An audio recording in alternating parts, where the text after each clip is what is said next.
Organic Farming Program. RateMate Organic Farmer Group. Lepang Municipality Ward. 7. Girasita, Marang.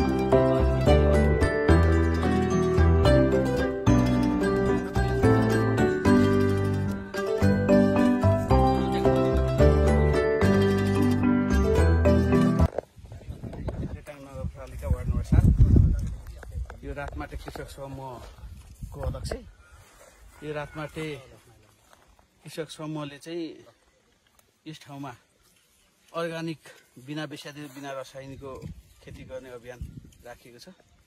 यसमा हामीले विषादी पनि हामी यो रासायनिक तथा विषादी पनि हामी आफै बनाउँछौँ। गाईको गहुँत गोबरबाट कपाल छान गरेर अनि त्यसपछि यो अंगेरीको मन्टा सुर्ती तितेपातीबाट विषादी बनाइन्छ। यो फूल झर्ने समस्याहरू पनि हामी यही अर्गानिक विषादीहरूबाटै निर्मूल गर्ने गरेका छौँ।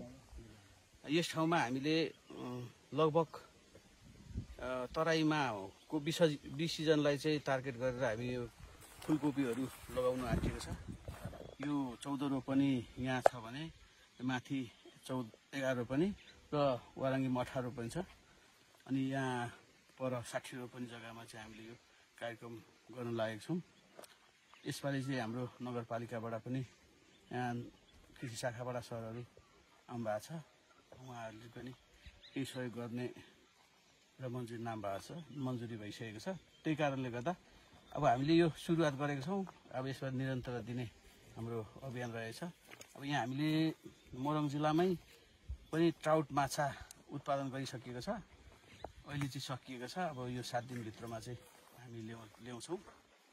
त्यस्तै यहाँ बिना विषादी र बिना रसायनिकको पनि कार्यक्रम गर्न सकिँदो रहेछ भन्ने एउटा नमुना हामीले गर्न लागेका छौँ। यसमा चाहिँ अरू सबैको सहयोग र सल्लाह पनि आवश्यक ठानेको छु।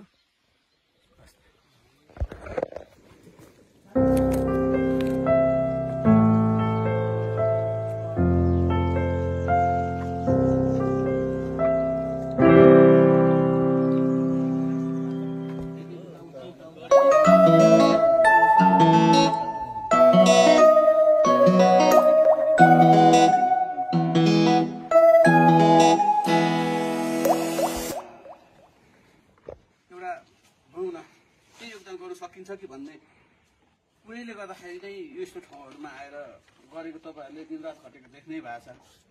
यसमा कति लगानी छ कति मुनाफा छ भन्ने त्यो पनि तपाईहरुले मूल्याङ्कन गर्नै भएको छ हैन। यहाँ बहिनीहरू प्राय दाइ यस्तो गर्नु हुन्थ्यो उस्तो गर्दा चाहिँ हुन्छ नि बहिनीहरूले मलाई सल्लाह दिन्छ। म उहाँहरुको सल्लाह पनि मान्छु। म मात्रै हौसेर मैले मात्रै निर्णय लिने पनि होइन हैन। आज अध्यक्षज्यू आफ्नो कार्यव्यवस्थाको कारणले हाम्रो कार्यपालक सरहरू पनि आउनुभयो। उहाँहरूलाई यो ठाउँमा यो पहिलो हाम्रो चिन्जान राम्रै होस् भन्ने कामना सहित हाम्रो कृषि शाखाको प्रमुखज्यूको सरलाई मैले धेरै एकपल्ट जाउँ सर हेरौँ के छ कस्तो छ भनेर सरले पनि संजोगवश मैले एकपल्ट भेट्नु जाँदाखेरि यो कार्यक्रम छ निवेदन हाल भनेर भन्नुभयो। त्यो अनुसार मैले हालेँ।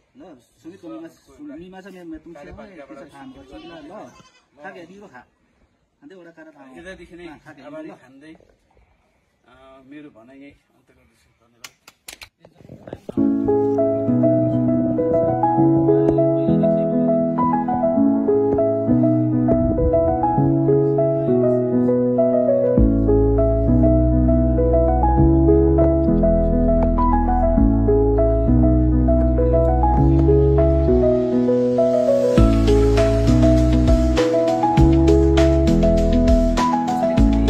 विषादी नै हो नि त।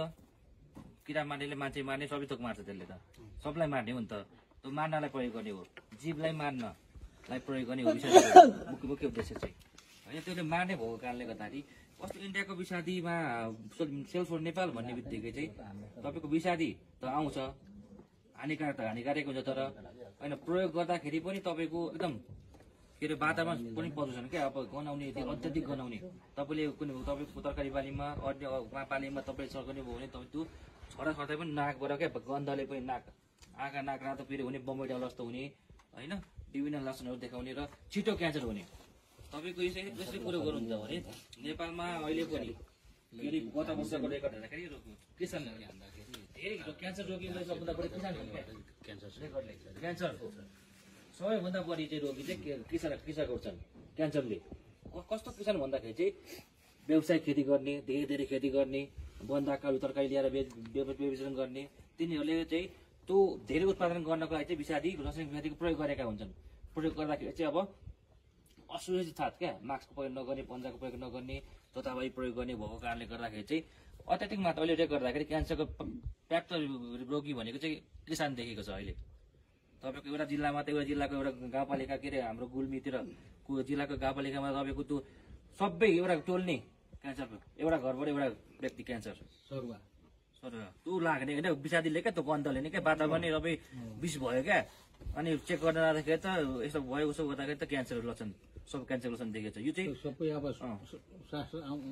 बाँच्न गन्धबाट त्यही भएर भरसक के अरे त्यो रासायनिक विषादीको प्रयोग गर्दै नगर्ने क्या हामी उसँग अहिलेसम्म प्रयोग गरेका छैनौँ यो क्षेत्रमा हाम्रो यो 7 नम्बर क्षेत्रमा वरङ्गीमा चाहिँ अहिलेसम्म विषादीको प्रयोग गरेका छैनौँ त्यस कारणले गर्दाखेरि प्रयोग पनि नगरौँ उहाँसँग धेरै आइडिया छ हामीसँग आफै छ नि त विषहरू तितेपाती असुरो होइन अरू विभिन्न सुर्ती पातहरू गाईको मुतसँग मिलाएर गऱ्यो भने त आफै विष बन्छ त्यो विष होइन फेरि प्राङ्गारिक विष हो त्यसले हामीलाई क्षति गर्दैन त्यसले चाहिँ किराहरूलाई मात्रै क्षति गर्छ रोगहरूलाई मात्रै क्षति गर्छ मानव स्वास्थ्यलाई असर गर्दैन भने यसरी बुझ्नु पर्यो र बाहिरको विषादी चाहिँ प्रयोग गर्नु भएन त्यसले गर्दा वातावरण पनि स्वच्छ हुने भयो र हाम्रो मानव स्वास्थ्य पनि स्वस्थ रहने भयो र खानलाई पनि राम्रो हुने भयो स्वास्थ्यजनक उत्पादन हुने भयो भनेर बुझ्नु पर्यो हामीले त्यही कारणले गर्दाखेरि विषादीको सेलफोन नेपाल भन्ने बित्तिकै त्यो विषादीमा लेखेको हुन्छ क्या त्यो के अरे केबाट बनेको कम्पोजिसन कस्तो खालको विषादी हो त त्यहाँ लेबल हुन्छ पहेँलो रातो लेबल भएको सबभन्दा खतरनाक हो त्यसपछि पहेँलो लेबल अत्याधिक खतरनाक